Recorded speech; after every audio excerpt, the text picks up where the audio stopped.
And sometimes that means saying no or running interference with your bosses, right? Because they have a different list of deliverables and objectives and whatnot. And I think that in your career, without going into a ton of detail, but that was a big part of your job as a leader, is to run interference and protect the people that are working for you.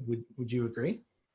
For sure, yeah. Like in my old fire chief job, that was like the number one priority, right? We're dealing with mostly volunteer firefighters. They have to be protected from everything at all costs. Not just the dangerous stuff, not just running into fires, but from the people that say not nice stuff on social media to the pressures that come from the budget or equipment purchases, or right at the end of the day, they just want to come and help out. They don't want to have all that other pressure. Well, every leader at every company has the same sort of stuff. Some things you got to get help with and you can put to your people. Some things you can't, and you've got to take that on your shoulders, and that's tough. And so as the leader, you really got to protect yourself. You got to practice some self-health and things like that. Are you talking to somebody, right? Mm-hmm. And I'm not just talking about going home and talking to your wife or your husband or whoever you got at home, if you have someone at home, if you're lucky enough to have that. But who else? In your peers, your friends, your coworkers. Who else can you talk to? And this pandemic for me, you have to find those positive things, and a lot of those positive things are reaching out and talking to people that I don't get a chance to talk to every day, but checking on them, having them check on me, having phone calls back and forth that you don't always have, and that's all part of being a good person. And so why don't leaders reach out? Like why? I have my own theories behind it, because we're always our own worst enemies, right? We say, take care of yourselves, hydrate, go talk to somebody. And then like we're the last ones to do it. And then you just get somebody, hey, idiot, when have you talked to somebody? Oh, that's a good point. I'm different. So what, so Yeah. why don't leaders typically do that?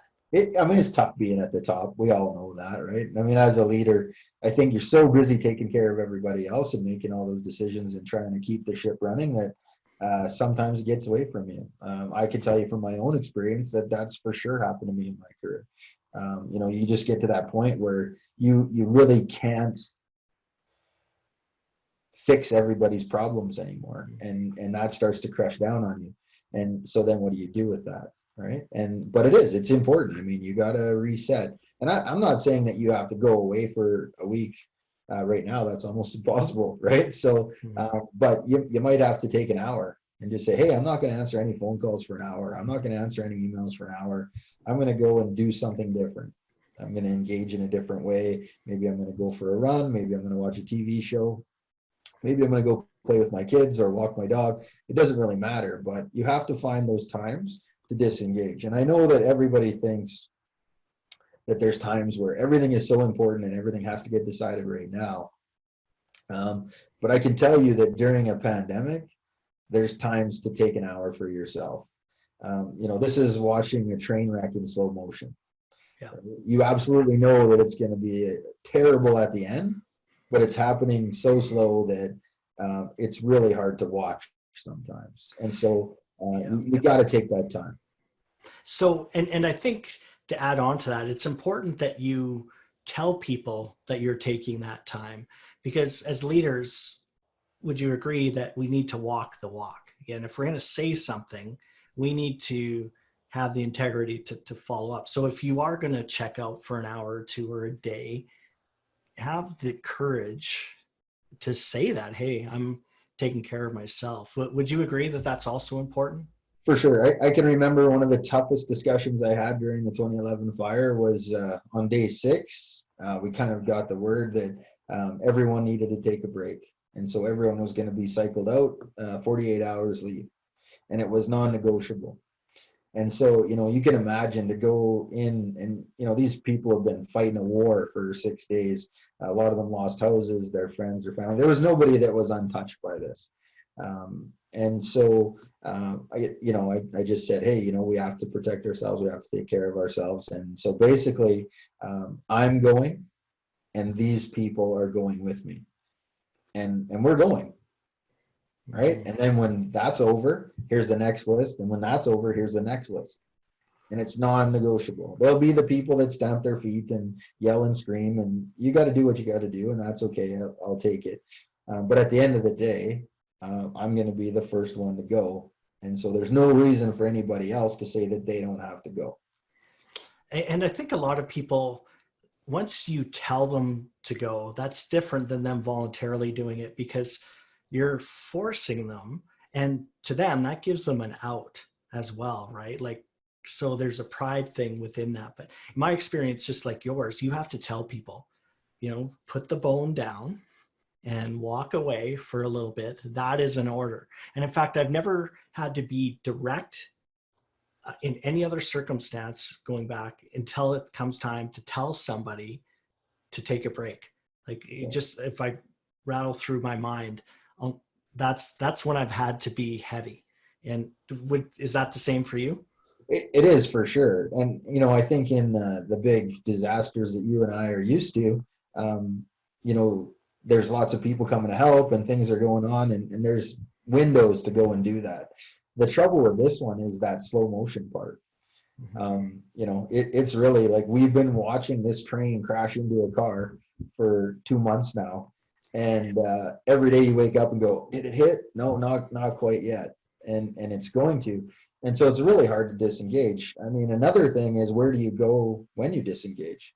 You're supposed to be at your house or just in your office, and you're not having all of this, you know, social interaction that we're used to.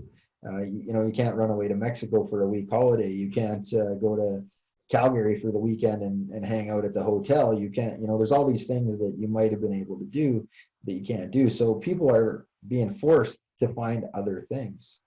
And that's tough, because a lot of leaders, and I mean a lot of leaders, we're basically workaholics.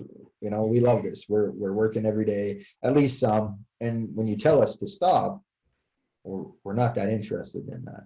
Right?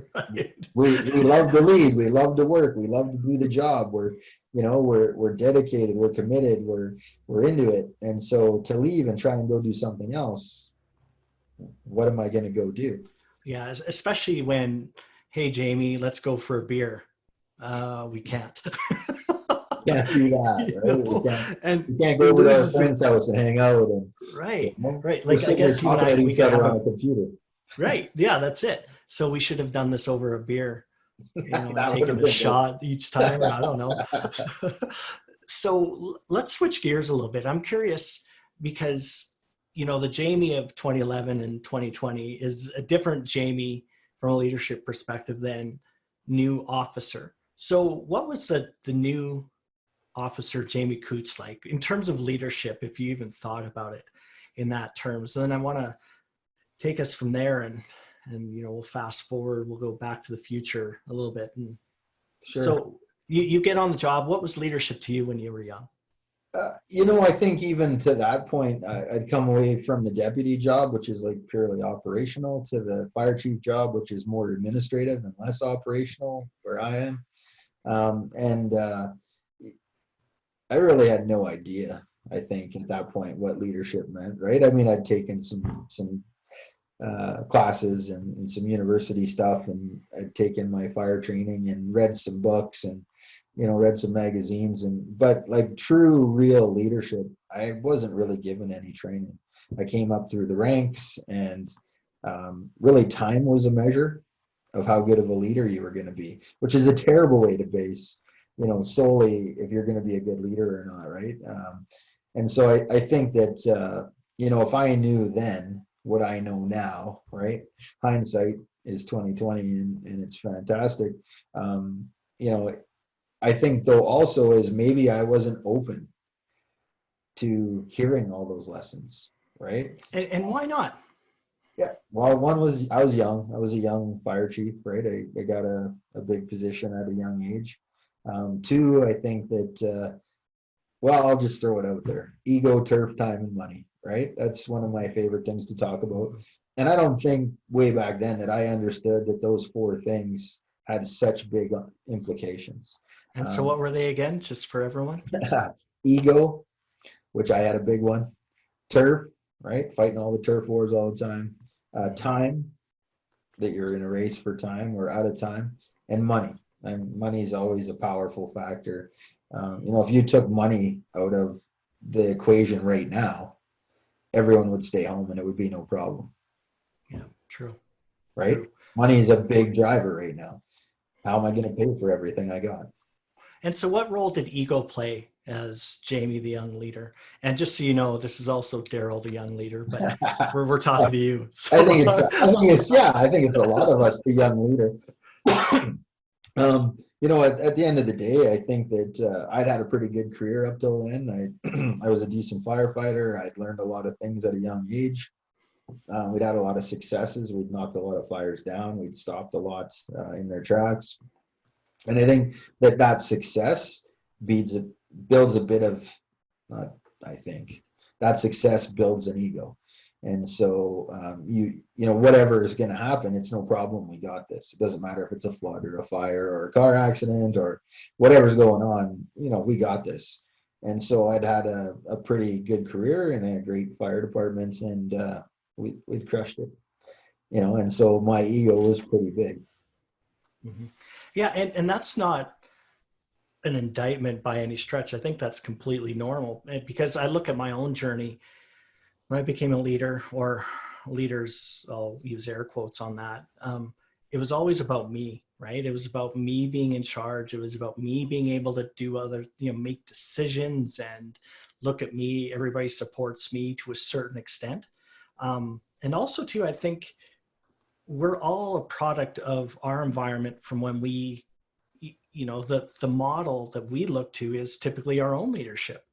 And to us, that's what leadership was. And as we grew up, it was that bombastic, leader-centric, confident, almost arrogant, lead from the front kind of individual, which served us really well. But let's now jump to current day Jamie Coutts. What has changed there? Obviously, your ego is still raging, but but you're able to keep it in a little bit more. What? I think it's that hindsight stuff, right? So I think that, as a young kid, we moved every 12 to 18 months. That was just a thing in our family because of my dad's work. And so, we had to go to new schools all the time. So we learned to make friends fast. By lunchtime on the first day, I'd have 50 friends because I didn't know when I was moving again. So you had to move fast. And, so you take that and you make that a part of it.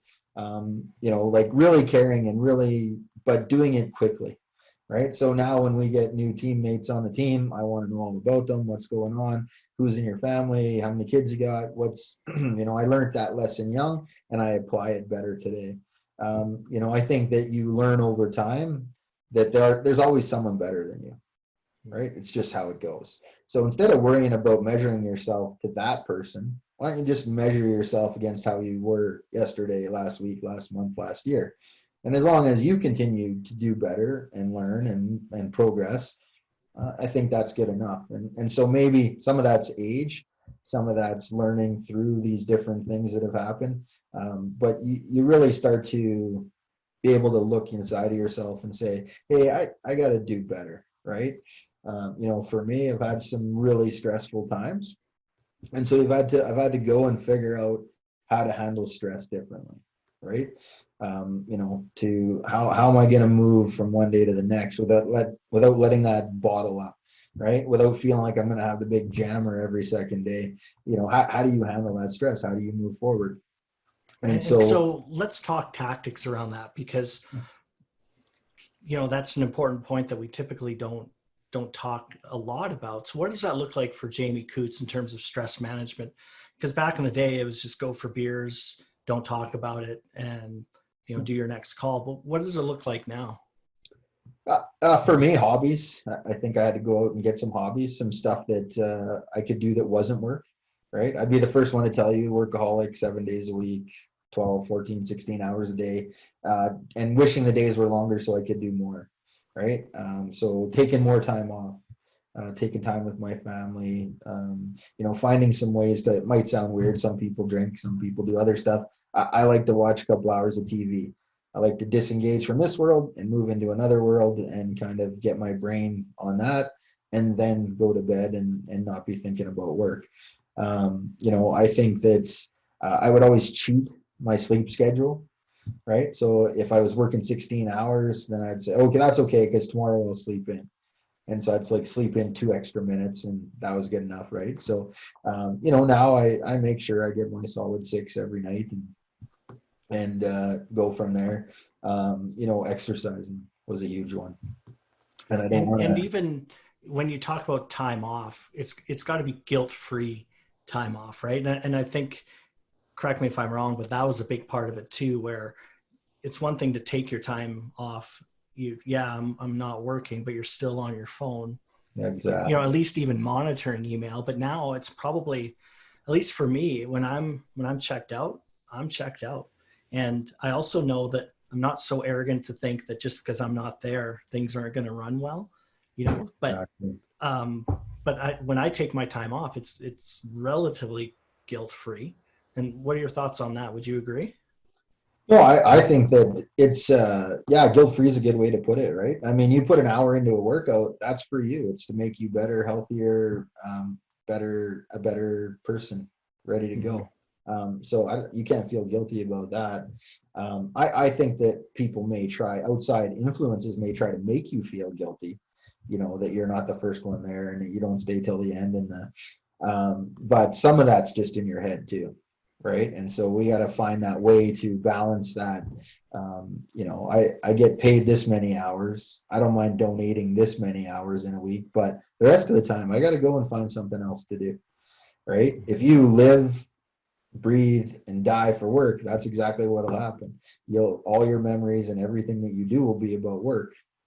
There's lots of other important things. It's easy to lose track of that, especially during everything that's going on right now. You could just be looking at your phone and reading social media things and news updates 24 hours a day if you want, right? I mean, something's happening in the world all the time. The problem is you need to disengage from that and go and think of other things. You can't just be thinking about this. And I think or not even selfishly, but we also have to recognize that if we're not taking self-care, we're actually doing ourselves a disservice, but the actual team and the job a disservice. And I know that you've gone through periods of your life where basically burnout, for lack of a better word. Um, so what impact does that have, where you're just, as a leader, pushing yourself way too hard and you're not disengaging? What impact does that have on you and the people around you? Sure. I think if, just for me, I'll just take my life. If I look back, I mean, I wasn't an effective leader. I was a hair trigger guy. There was like physically, there was times I felt like I was having a heart attack. That it's, and you get to that point, to that wall, I guess, where you're just not doing anybody any good.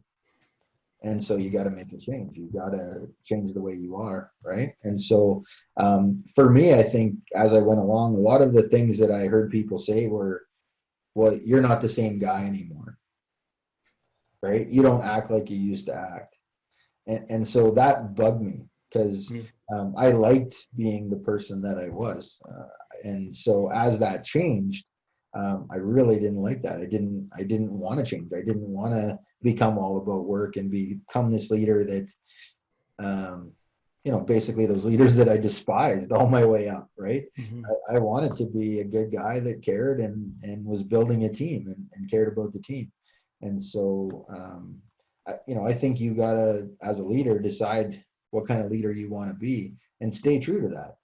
And Mm-hmm. so if you can work 16 hours a day for a couple of weeks on a big project, that's okay. But then don't let that become your life, right? Like right now it's busy and hectic, and your plant's trying to turn out a bunch of equipment, or something that's going to help the cause. I get it. Go at it.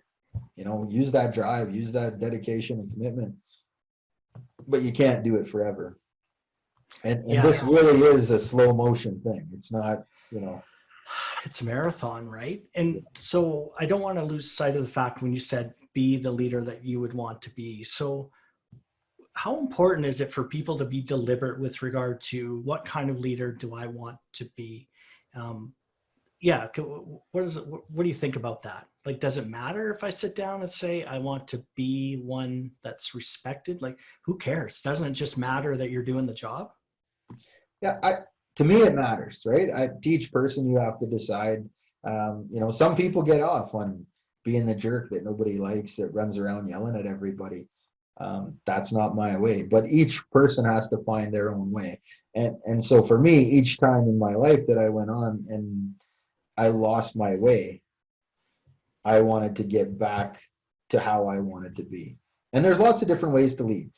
Some are different than others. Some are better or worse. You could fight about it all day long. You could write a book on it, I guess, if you were Daryl Black. But at the end of the day, you do really have to think about who you want to be, what kind of leader you want to be.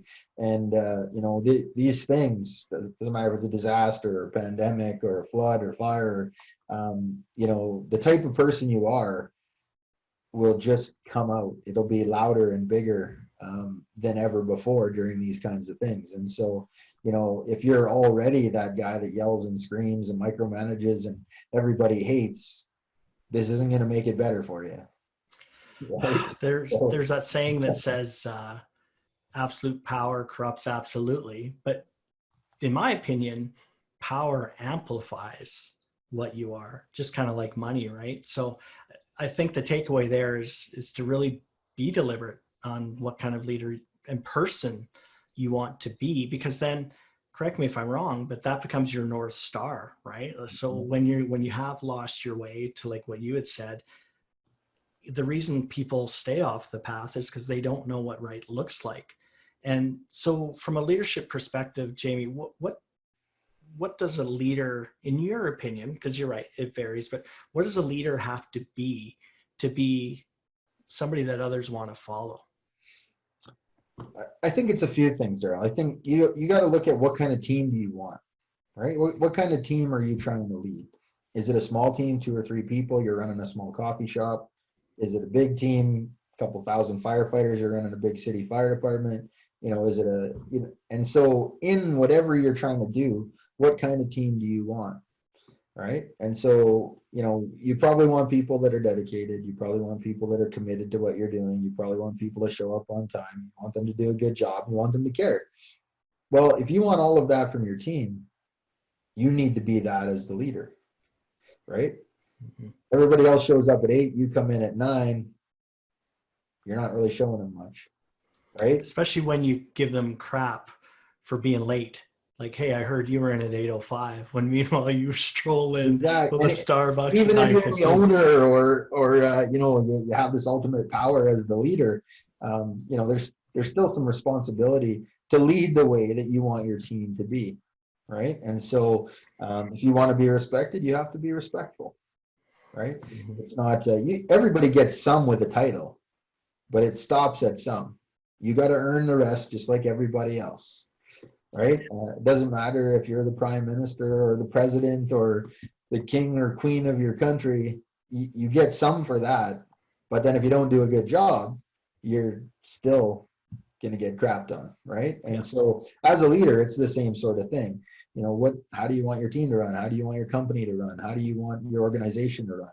And then lead in a way that helps get that going. And so, every time that I've worked in an organization where things go off the rails, it's because of leadership, lack of it, the wrong leadership, the wrong way, accountability, those kinds of problems. And so, and it's no different for everybody, right? So if you want to hold people accountable, you got to start with yourself. If you want a team that's dedicated and committed, you got to start with yourself, right? Yeah, and I think you hit it earlier with regard to, you have to give or be what you're expecting of other people. And that's an important kind of guideline for people, I think. I really, really like that. So as we wrap this up, so Jamie Coutts, with X amount of years on the front lines, saving lives, the hero that is Jamie Coutts, what advice would you give? I got the paper cuts to That's a carpal tunnel. So what would you say to, the private sector, they're going through COVID right now, but crisis is different. There will be something else coming up. Maybe it's downsizing corporately, or it's explosion in size or whatever, and which in a way is a form of crisis. What would you tell, the manager in the private sector, corporate Canada, corporate America, in terms of, if you were to sit them down for coffee for a couple of minutes, what would you tell them? Don't let this change you. Be the kind of leader that you want to be. Figure out who that is, and be that every day. And don't let anyone else change you. Don't let anything else change you. If you got to make changes to make that work and make that happen, then make those changes and live with those changes. But at the end of the day, there's a lot of people relying on you to be a good leader, right? To be a good boss. And you got to make sure that you own that.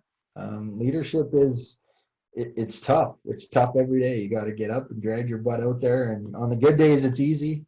On the bad days, it's tough. On the worst days, it's even tougher. But at the end of the day, every day, you got to drag your butt out there and do the best you can. And so the best you can has to be figured out, right? What is that? What kind of leader do I want to be? I love it. I love it.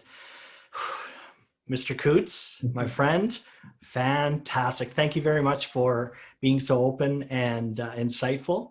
And and I appreciate you, buddy. And I'm very grateful to have come into your universe. It's been a good time. It has been. Thanks. All right, buddy. Well, thank you very much. much. We'll sign off right now. Thanks, Jamie.